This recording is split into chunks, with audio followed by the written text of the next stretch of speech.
শীতের রাতে চাদর মুড়ি দিয়ে এলাকায় ঘুরছে অপরিচিত এক যুবক, আর তা দেখেই সন্দেহ হতে পুলিশকে খবর দেয় স্থানীয় বাসিন্দারা। পুলিশ বলছে আগ্নেয়াস্ত্র বিক্রি করার আগেই পাকড়াও করে ওই যুবককে।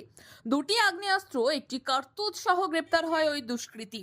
পুলিশ জানিয়েছেন ধৃতের নাম বরকত আলী, তার বাড়ি হরিহরপাড়া থানার মহেশপুর এলাকায়।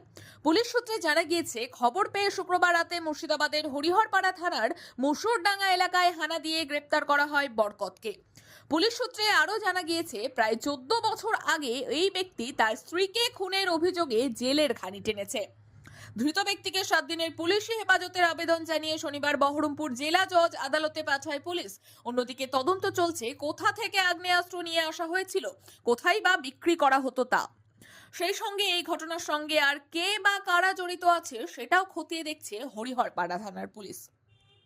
সুনিতা, মুর্শিদাবাদের সর্বকালের সেরা এবং ঐতিহাসিক বস্ত্র প্রতিষ্ঠান।